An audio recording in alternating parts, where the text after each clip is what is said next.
শিক্ষার্থীরা আশা করি তোমরা সবাই আল্লাহর রহমতে ভালো আছো।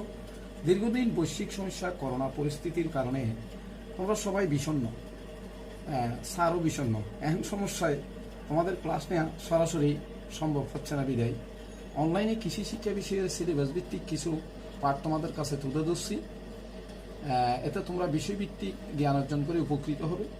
যদি তোমরা দশম শ্রেণী সব বিষয় তোমাদের মোটামুটি আগে পড়া হয়েছে, তারপরেও পুনরালোচনার অংশ হিসাবে আমরা তোমাদের স্যার খাতিয়ে স্যার আজকের বিষয়টা আলোচনা করব। আমি আজকে তোমাদের কৃষি শিক্ষা বইয়ের পঞ্চম অধ্যায়ের বনায়ন সম্পর্কে আলোচনা করব। সুপ্রিয় শিক্ষার্থীরা, বনায়ন হচ্ছে কোনো জায়গায় বৈজ্ঞানিক পদ্ধতিতে গাছপালা লাগানো, পরিচর্যা ও সংরক্ষণ পদ্ধতি। অবস্থান ও বিস্তৃতিভেদে বনায়নকে মূলত 5 ভাগে ভাগ করা হয়েছে: সামাজিক বন, কৃষি বন, পাহাড়ি বন, সমতল ভূমির বন, ম্যানগ্রোভ বন। আজ আমি তোমাদেরকে সামাজিক বন ও কৃষি বন সম্পর্কে ধারণা দেব। সামাজিক বন হচ্ছে জনগণের স্বতঃস্ফূর্ত অংশগ্রহণের মাধ্যমে সামাজিক কল্যাণে যে বনায়ন কর্মসূচি বাস্তবায়ন করা হয় তাকে সামাজিক বন। এই সামাজিক বনের কিছু বৈশিষ্ট্য আছে। জনগণ এতে সম্পৃক্ত থাকবে, 1 নম্বর বৈশিষ্ট্য। 2, সামাজিক কল্যাণে বাস্তবায়িত হয়। উপকূলীয় চরাঞ্চলে বনাঞ্চল সৃষ্টি হয়। সড়ক ও বাঁধের ধারে বৃক্ষরোপণ কর্মসূচি সফল হয়। বড় বড় বৃক্ষের চাষ হয়। আর এই সামাজিক বনের আমাদের প্রয়োজনীয়তা কি? কেন আমরা সামাজিক বন করব? সামাজিক বনের প্রয়োজনীয়তা অপরিসীম। 1 নম্বর, আমরা গৃহ নির্মাণ সামগ্রী বা জ্বালানি কাঠের চাহিদা পূরণে সামাজিক বন থেকে যে গাছ বা কাঠ পেয়ে থাকি সেটা ব্যবহার করে থাকি। 2, পতিত জমির সর্বোত্তম ব্যবহার নিশ্চিত হয়। পতিত জমি হচ্ছে যে জমিগুলো আমাদের দেশে অনাবাদি, কৃষিকাজের বাইরে অকেজ পড়ে রয়েছে, সেগুলো, এই জমিগুলো সর্বোত্তম ব্যবহার নিশ্চিত হয়। পশুখাদ্য ফলমূলের যোগান হয়। মৌলিক চাহিদা পূরণ হয়। প্রাকৃতিক ভারসাম্য রক্ষা পায়। তাহলে সামাজিক বন যেমন বিদ্যালয়ের পাশে গাছ রোপণ, রাস্তার ধারে গাছ রোপণ, বিভিন্ন সামাজিক সংস্থা বা প্রতিষ্ঠানের পাশে গাছ রোপণ, এগুলো মূলত সামাজিক বনের মধ্যে পড়ে। তোমরা এখন উদাহরণটা দিলে তোমরা ভালোভাবে বুঝতে পারবে। যেমন আমাদের শাহীন কলেজের আশেপাশে যে গাছপালা রোপণ, সামনে যে ফুলের বাগান, আশেপাশে যে আমরা গাছপালা রোপণ করেছি, এগুলো সবগুলো কিসের মধ্যে পড়েছে? এগুলো সামাজিক বনের মধ্যে পড়েছে। আবার বাসা থেকে কলেজে আসার পথে রাস্তার ধারে যে গাছপালা আমরা দেখি বা রোপণ করা হয়েছে, সেগুলো সামাজিক বনের পর্যায়ে পড়ে।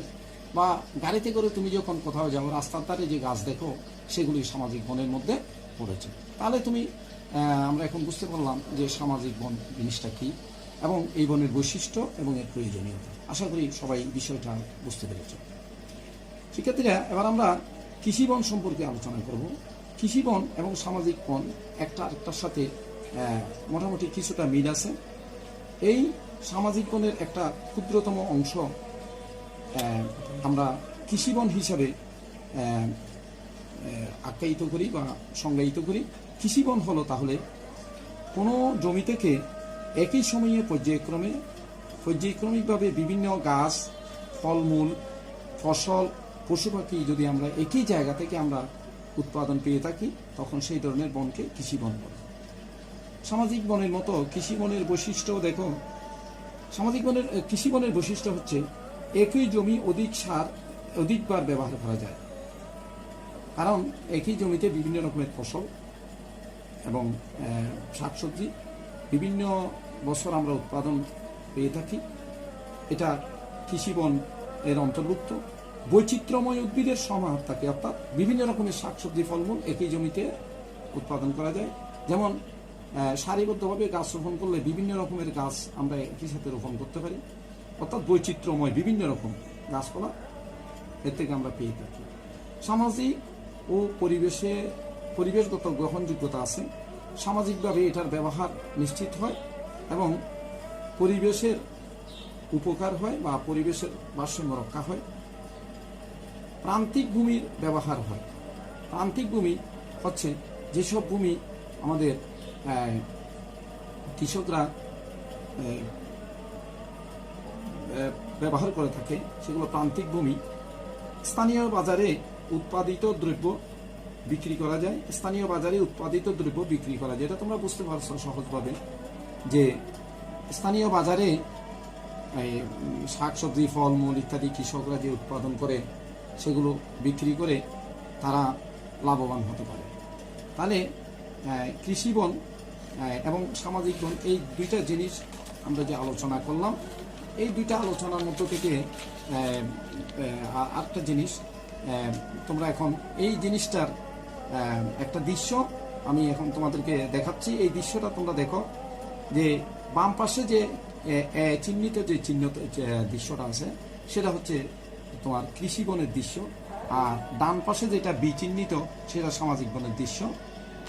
বাম পাশের দৃশ্যর ছবির মধ্যে খেয়াল করো বসত বাড়ি আছে, তার পাশে বড় বড় গাছপালা আছে এবং নিচে ছোট ছোট তোমার পাট বা ছোট ছোট শিম জাতীয় শাকসবজির গাছ রোপণ করা হয়েছে।